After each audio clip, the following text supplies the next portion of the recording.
time for the sport with Natalie. Thanks, Annie. Yes, good evening. First tonight, we are starting sport with a disabled Derby fan who is considering stopping following her team on away days because facilities are so poor. Alex Stewart says football has changed her life in the last decade and she and her dad love supporting the Rams. But the provision for disabled fans at away games in League One is inconsistent across the board. Here is Alex and her dad, Mark's story. It started about 10 years ago when all my friends started going out and stuff. I couldn't do that because of my disability. I have to have so it was finding something that both me and my dad would like to do. A season ticket the next season. And you've not looked back? No. What does it mean to you coming to games? It means a lot to me. It's just that 90 minutes a day you don't think about anything else. Even on a bad week I know that I will be leaving the house to go to football. On a Saturday I know I'll be getting out.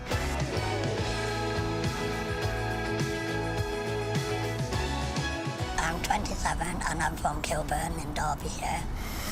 And when I was born my airway collapsed, which means I can't breathe through my mouth. And so I had a track.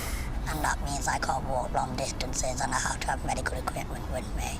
So Mark, we're at Derby where the facilities are brilliant for disabled fans, but you've been doing a survey for us over the last year or so since you've been in League One. What are the facilities like for Alex?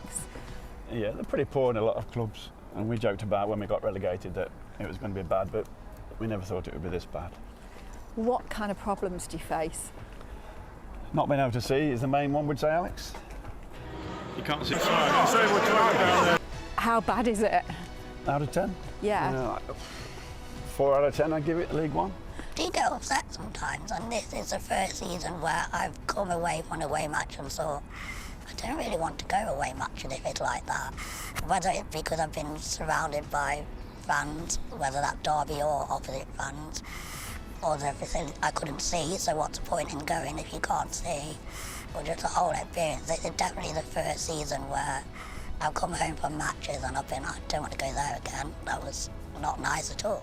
You know, there will be people who watch because there's always cynics and say, oh, she gets to the game, she's just having a moan. What would you say to them? We're not asking for extra padded seats or waitress service. You just want the exact same or similar as it can be experience to everyone else.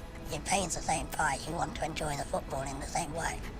But it doesn't take too much. It's important to say Alex and Mark weren't being negative about every single away ground in League One, but just want equality. Today, the English Football League responded by saying we are implementing a rain. We play Wolves tonight in the EFL Trophy at Pride Park, but it was a bad night last night for our teams. Confirmation tonight, we've been speaking to the legendary England and Nottinghamshire cricketer Stuart Broad on retirement and life after the sport. Stuart hit his final wicket in July after a 17-year call from Broady tomorrow, and cricket fans and Forest fans are going to love it, Anne. Oh, I bet. I love that. Changed